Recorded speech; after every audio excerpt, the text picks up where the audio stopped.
Good morning students, कैसे हो सभी। आई होप कि सभी अपने घर पर अच्छे होंगे।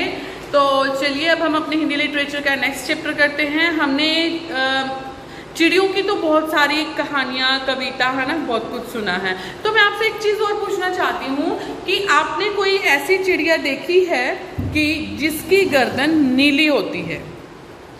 जिसकी गर्दन नीली होती है, हाँ, उसे क्या कहते हैं? नीलकंठ। क्या कहते हैं? नीलकंठ। तो देखा आपने, नीली गर्दन वाला पक्षी जिसको हम क्या बोलते हैं? नीलकंठ। तो आज हमारे जो चैप्टर का नाम है वो क्या है? नीलकंठ, यानी कि नीला जिसका कंठ हो। कंठ यानी कि गर्दन और नील यानी कि नीली गर्दन। और पाठ कौन सा है ये हमारा? 15 5 दिनांक। दिनांक मत लिखना भूला करो, डेली दिनांक लिखनी जरूरी है, ठीक है। तो नीलकंठ के नाम से ही पता चलता है नीले गले वाला कोई भी पक्षी, या फिर नीलकंठ और किसको कहते हैं? शिव शंकर, शिव भोले को भी, भगवान जी को भी हम क्या कहते हैं? नीलकंठ कहते हैं। क्यों? क्योंकि उनकी गर्दन भी नीली है। कभी किसी ने बहुत ध्यान से शिव चालीसा देखा होगा, ओम नमः शिवाय देखा होगा, तो या किसी में भी कहीं भी आपने तस्वीर देखी होगी भगवान शंकर की, तो वहाँ पर उन भगवान शंकर की यहाँ पे गर्दन नीली दिखाई देती है।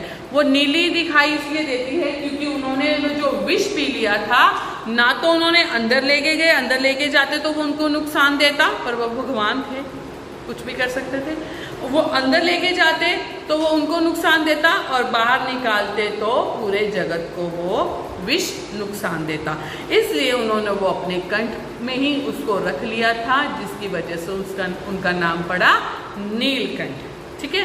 तो चलिए अब हम अपने चैप्टर को पढ़ते हैं जिसका नाम है नीलकंठ, यानी कि ये किसी पक्षी के बारे में चैप्टर है। तो चलिए पढ़ते देखते हैं क्या है।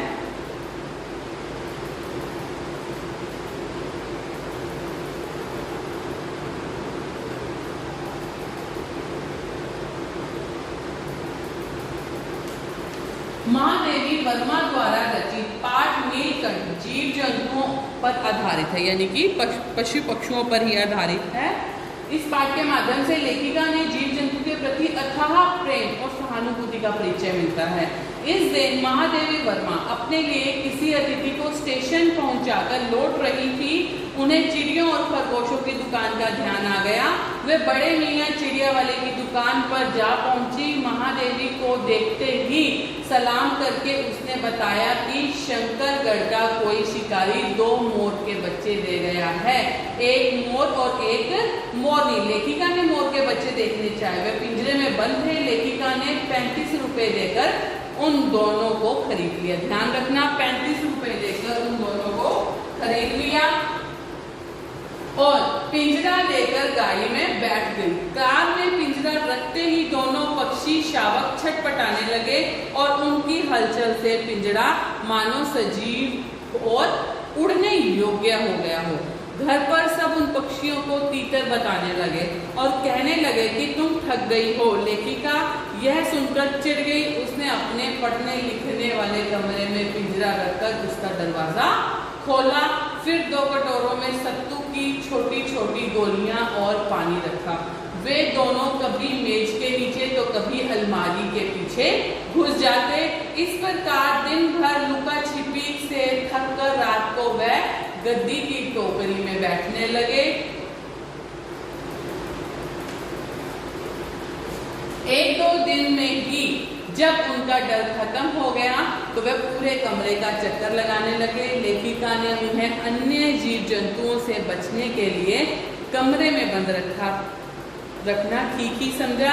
बड़ी कठिनाइयों से एक दिन महादेवी वर्मा ने इन पक्षियों को पूरे जीवों के साथ जाली घर में पहुंचा दिया, जहां अन्य पालतू पशु रहते थे। उनके वहां पहुंचते ही हलचल मच गई। कौन नया आया? क्योंकि होता है कि हमारे घर में भी जब मेहमान आते हैं तो हमें भी लगता है कौन आ गया, आप ये बनाओ, वो करो, ये करो, वो करो। और ऐसे ही पक्षियों के साथ होता है, जब उनके पिंजरे में कोई नया पक्षी आया तो उनको भी हड़बड़ी गड़बड़ाहट हो गई, ये कौन आया है अब नया, तो हम इन लोगों को कैसे एडजस्ट करेंगे। कबूतर, खरगोश, तोते सभी उनके इर्द गिर्द जमा होने लगे। उन्होंने नए मेहमानों का स्वागत वैसे ही किया जैसे परिवार में नववधू का होता है, नई बहू का।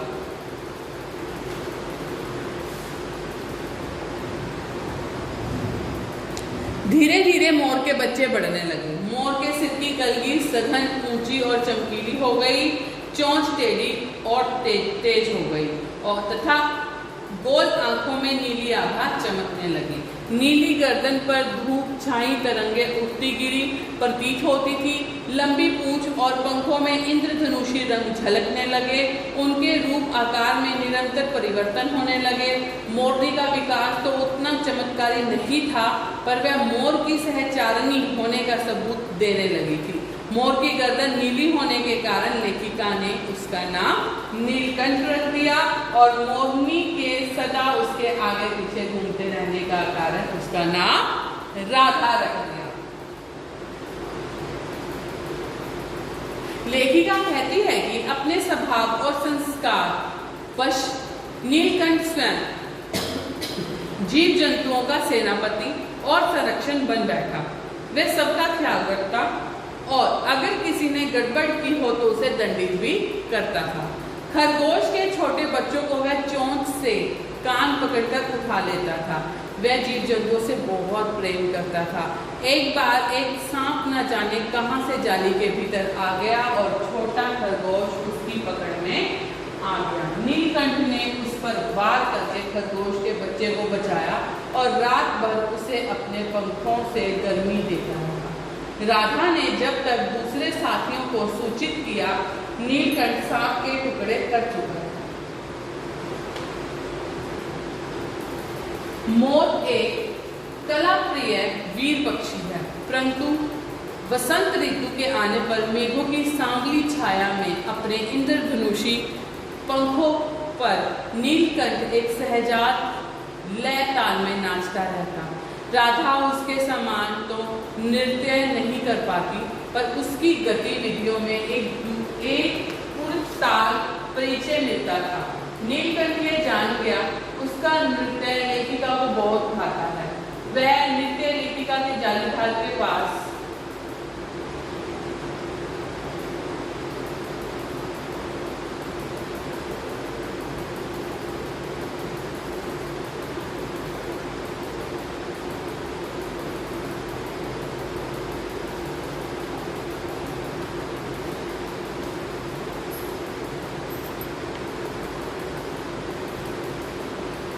नीलकंठ ये जान गया था कि उसका नृत्य लेखिका को बहुत भाता है।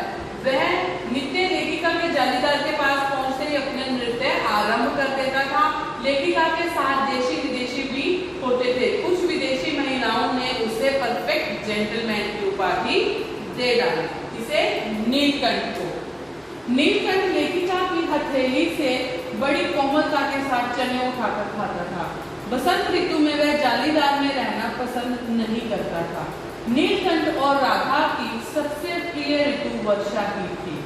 मेघ गर्जना के साथ उनका नृत्य प्रारंभ होता और वर्षा की रिमझिम के साथ नृत्य का वेग भी बढ़ता जाता।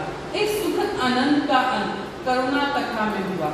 एक दिन किसी कार्यावश लेखिका बड़े मियाँ की दुकान के सामने से निकली तो उन्होंने फिर से गाड़ी रोक ली।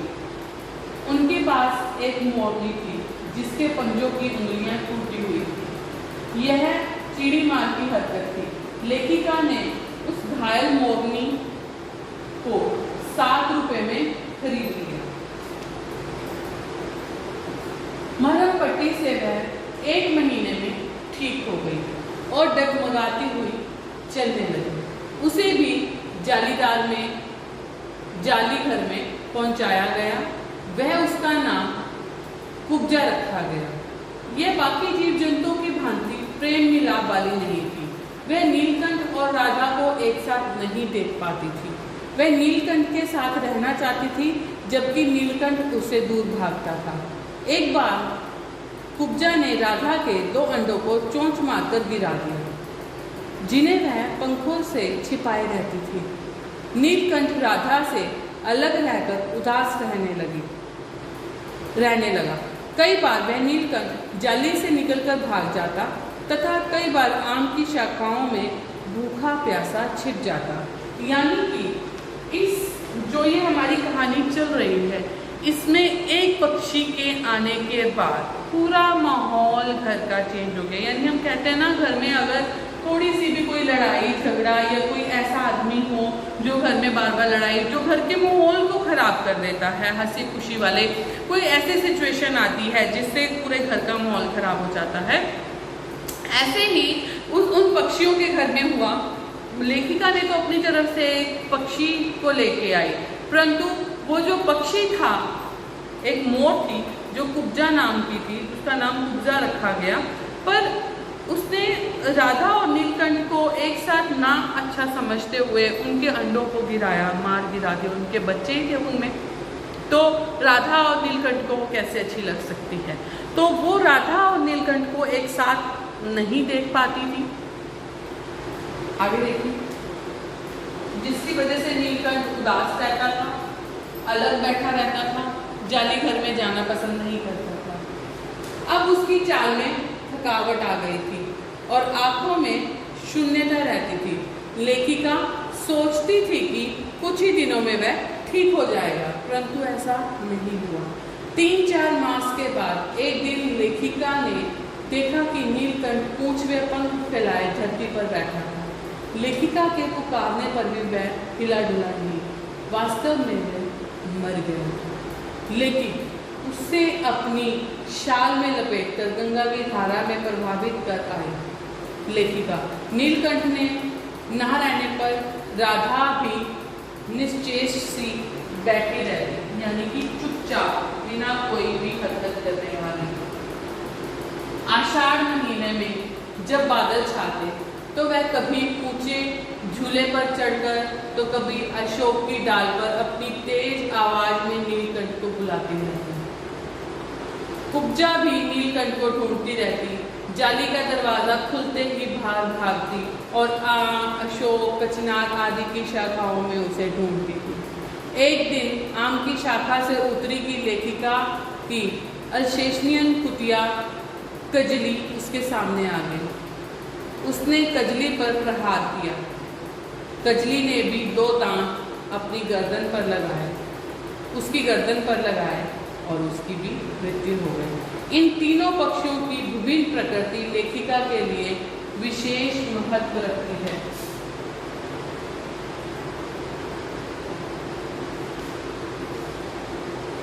तो ये कहानी बहुत अच्छी थी। अंत थोड़ा दुखनीय था कि नीलकंठ मर गया, जिसकी वजह से वो दोनों भी जीवित नहीं रही। पर इससे हमें एक यह भी शिक्षा मिलती है कि अगर एक घर में एक जैसे लोग रह रहे होते हैं, बहुत हंसी खुशी का माहौल होता है चारों तरफ, और एक आदमी पूरे हमारे घर को कैसे खराब कर देता है। अगर वो भी अच्छी आती तो शायद इसका अंत भी अच्छा होता। राधा और नीलकंठ को कभी अलग ना रहना पड़ता, दोनों एक साथ रहते, है ना। तो इसके बाद आप देखेंगे कि हम पक्षियों को जो घर पे रखते हैं कि ठीक है, सभी को अपना अपना शौक होता है एक रखने का घर पे, पर पक्षियों को घर पे रखना, उनको पिंजरे में बंद रखना, क्या आपको अच्छा लगता है पिंजरे में बंद रखना? मैंने आपको पहले भी कविता पढ़ाई थी, चिड़िया को बिल्कुल अच्छा नहीं लगता कि उनको बंद पिंजरे में रखा जाए, उनको खुले आसमान में रहना पसंद है। पर इसमें वो उनको खुला छोड़ती थी, पर फिर भी रहते तो वहीं थे। तो हमें इन पक्षियों के ऊपर भी एक निबंध लिखना चाहिए।